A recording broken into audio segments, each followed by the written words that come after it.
Look at these two innocent faces, guys. Can you guess what kind of hell is hidden behind their smiles? You've probably heard thousands of crime stories. In fact, I've been narrating them too. But believe me, this case is completely different. Here, no one is murdered, nor does anyone lose their life. Yet what happened to these girls is far more terrifying than death. This is the story of the living dead, bodies that breathed but whose souls had long died. A man who transformed these two girls' lives into an underground sex chamber. The place looked like an ordinary basement, but in reality it was a personal prison. No light, no air, just an old table fan and echoing screams. For 4 years, every day was rape, torture, and mental breakdown. And who was the perpetrator? Not a gangster, not a monster, not a terrorist, nor a mentally unstable psycho. But a man you'd look at and say, hey, this guy seems so decent. Viktor Mokhov, a name that still tops Russia's list of the most vile monsters. These girls vanished suddenly, as if dissolved into thin air. No one saw them come or go, no evidence. And when they were found 4 years later, they were in a rotting, damp, 6-foot-deep locked basement, where there was no day or night, only fear, stench, and the footsteps of that beast. Now the question remains, how did this happen? What happened? Why? And where did this monster begin?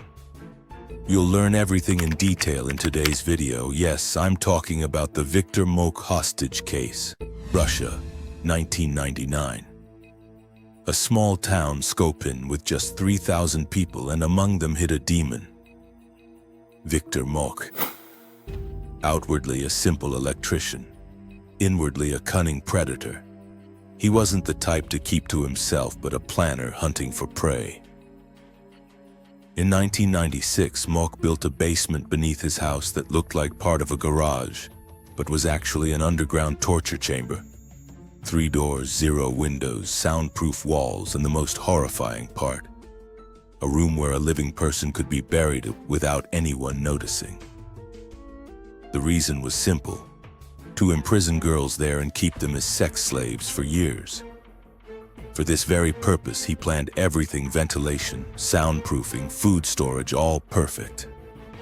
Then came September 30th, 2000, when his plan took action. Atrina, 14, and Elena, 17, went out for an evening walk but never returned. A middle-aged man stopped them and said, "I'd like to take you both to a concert. I have 2 extra tickets." Elena was suspicious, but hesitation led them to get into his car. In the 90s, Russia didn't have such a culture of fear. Little did they know that short outing would become the longest imprisonment of their lives. The driver of that car was none other than Viktor Mokhov, innocent face, sweet words, and hands holding spiked orange juice. He offered them the juice, and 15-20 minutes later, everything went black. When they woke up, there were concrete walls all around a small, confined space. No windows, no doors. Just a strange man with lust in his eyes. This wasn't a basement, it was a private hell.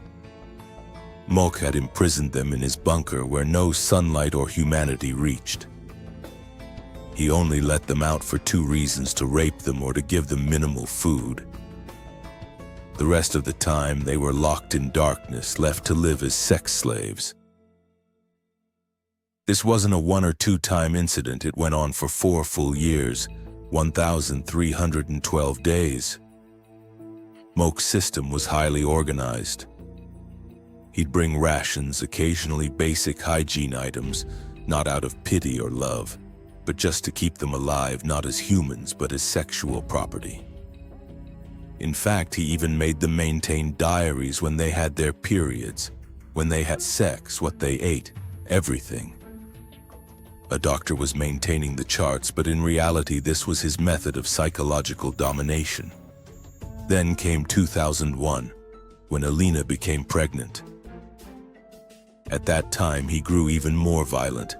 When the child was born, Mokhov snatched it away from her, meaning he took the child from her and told Elena that her baby had died. But the truth remains unknown to this day where that child is, whether it's even alive. Elena revealed that she had endured multiple miscarriages, sometimes even giving birth on cement floors without any medical help. I'm not making up movie-like stories, this was the reality. Then one day, hope emerged in 2004 when Mokhov allowed Elena to go outside for the first time to meet a friend. He assumed she wouldn't tell anyone anything because after years of brainwashing, she likely wouldn't even try to escape. But Elena did exactly what she should have done, something she had never imagined. She told her friend everything, the whole truth. The police were informed and Elena returned to Mokhov to avoid raising suspicion. Shortly after, the police raided the place.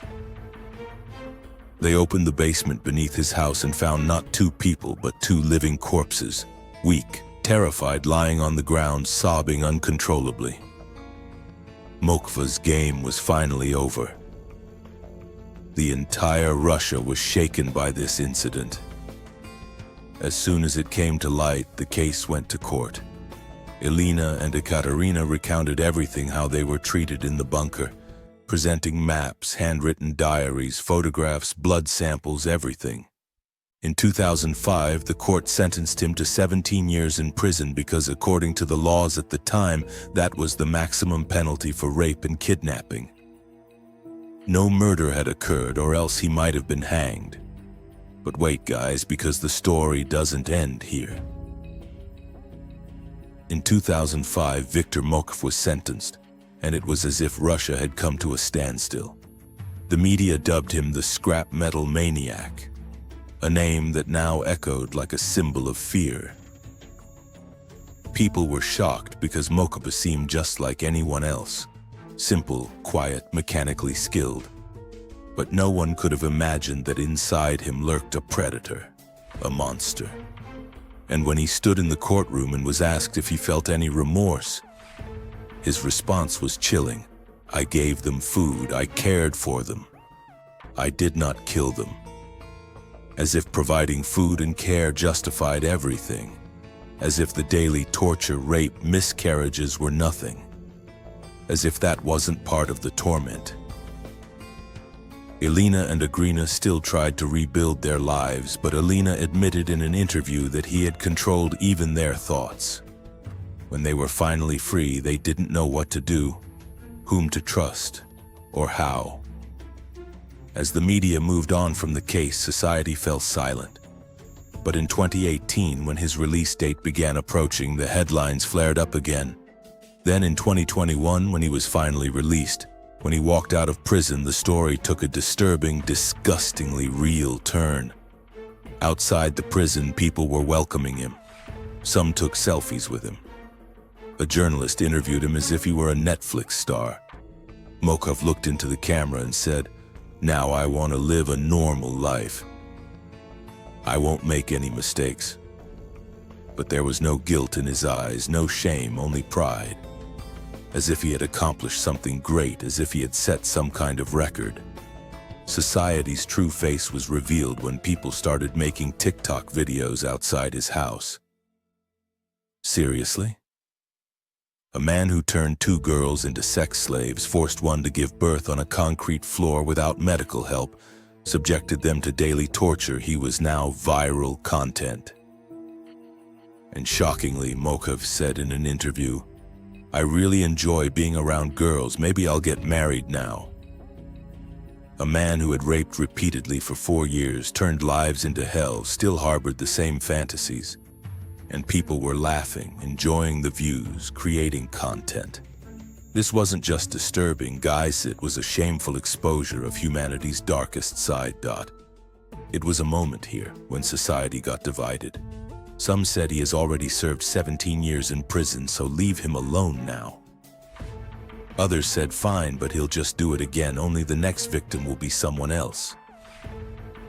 But the truth was also this. Wait, guys, because the real question is, how did Viktor Mokhov escape so easily? Was it some legal loophole, or did we all, meaning society, just let him walk free? The truth is also that Russia's criminal justice system at that time, meaning back then, was outdated. The entire framework was based on 1980s laws where there was no concept of capital punishment for crimes like sexual abuse and kidnapping. When Mokhov was sentenced, the maximum penalty under the law was just 17 years. And yes, the law did change later, but by then it was too late. But even more disturbing than the law was society's attitude. In the world of social media, no one cares about someone's past. They just want content, even if the person is a monster. Mokhov became a meme. Interviews circulated, and some even called him an interesting character. Meaning, in the chase for virality, humanity was thrown aside. But Alina and Ekaterina's lives never returned to normal. Even today, they live far from the media under changed names, trying to rebuild their lives. Therapy, who knows what else. But that trauma, guys, still hasn't left their minds. Because Alina once said, if you spend your whole life breathing in front of a tiny fan for support, without light, without hope, then after a while your brain just stops working. And then you're just a living corpse. But the question remains, will he do it all over again? The truth is, nobody knows. And whatever has happened, you already know. Now it's your turn. Comment and tell me what punishment you think Mokhov deserved. And if you have any other crime cases you want me to cover, please don't forget to let me know. Also, make sure to subscribe and check out the pinned comment. You can follow me from there. All the links are in the pinned comment. See you in the next video. Bye.